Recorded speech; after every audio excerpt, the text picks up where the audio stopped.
লোচন বিহীন জন দর্পণে কিবা তার কাজে। চার বেদ ষড়দর্শন অধ্যয়ন করার পরে মহাপ্রভুর চরণে নিজেকে যদি অর্পণ না করতে পারে, মহাপ্রভুর ভজন যদি না করতে পারে, অধ্যয়নের কি প্রয়োজন? যেই প্রকার অন্ধের সামনে দর্পণ যদি দেয়া হয়, অন্ধ বলবে দর্পণ দিয়ে আমি কি কাজ করব? সেই প্রকার এই শাস্ত্র হলো দর্পণ, শাস্ত্র হলো চক্ষু, শাস্ত্র হলো পথ। যখন নেত্রই নাই, তাহলে শাস্ত্র দিয়ে লাভ কি? ভজনই তো শ্রেষ্ঠ।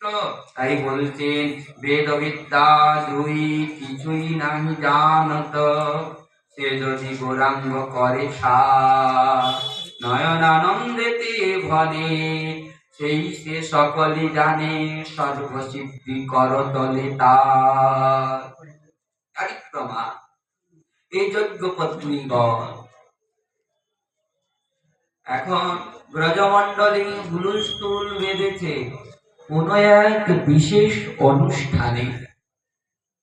প্রতি গৃহে গৃহে নানা রকমের সুখা মিষ্টি বানানো হচ্ছে, আর প্রতিদিন মন্ত্রীদেরকে নিয়ে সভা বসছে। প্রতিদিন কৃষ্ণের এখন বয়স 7 বছর, 7 বছরের হয়েছে, বুদ্ধিমান হয়েছেন কৃষ্ণ। দাদাকে বলছে মনে হয় ব্রজমণ্ডলী কোন মহা মহোৎসব হবে, বড় মহোৎসব। দেখো না, বিশেষ বিশেষ ব্রজবাসীদের গৃহে নানা রকমের উপকরণ বানানো হচ্ছে। চলো না বাবাকে গিয়ে জিজ্ঞাসা করি।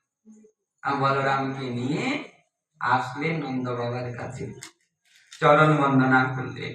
নন্দ বাবা লিঙ্গন করে মস্তকে চুম্বন করলেন, পাশে বসালেন। কৃষ্ণ বলছে বাবা, মনে হয় ব্রজমণ্ডলে কোনো বিশেষ অনুষ্ঠান হবে।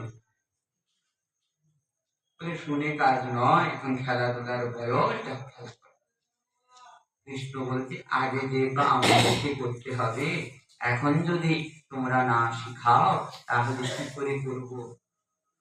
নন্দ মহারাজ হাসলেন, দুই ভাইকে পাশে টেনে আর বললেন আমরা হলাম বৈষ্ণ জাতি, আমাদের ধর্ম হলো গোমাতার পালন। যদি কোমল তৃণ না হয় তাহলে গোমাতাদেরকে পালন করবো কি করে? এই তৃণ আদি হবে কি করে বর্ষা না হলে? বর্ষার দেবতা হলো ইন্দ্র। তাই বংশ পরম্পরা এই ইন্দ্রের যজ্ঞ করে আসছে। যেরকম পর্যন্ত তিনিও করতে, আমার পিতা, আমার দাদু, ঠাকুর দাদু, সেটা আমিও করে আসছি।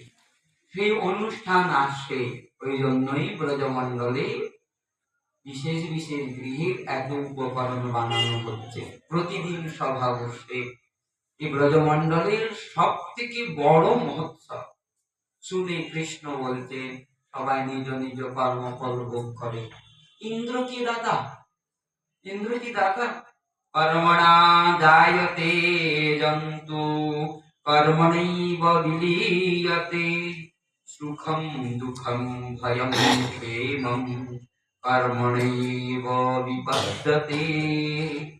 কর্মফলে জীবের জন্ম হয়।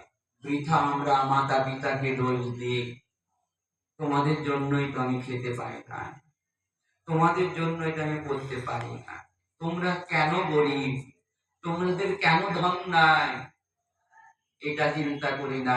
আমার জন্ম আমার কর্মফলে হয়েছে, আমি যেরকম কর্ম করেছি আসতে হবে। কর্মফল ভোগ করছে না কোথা থেকে? বলে জ্যোতির্ময় ধাম থেকে, সাধুর্য মুক্তির থেকে। নিজের গুরুদেব বিশ্বরূপকে ক্রোধ হয়েছে বলেই তো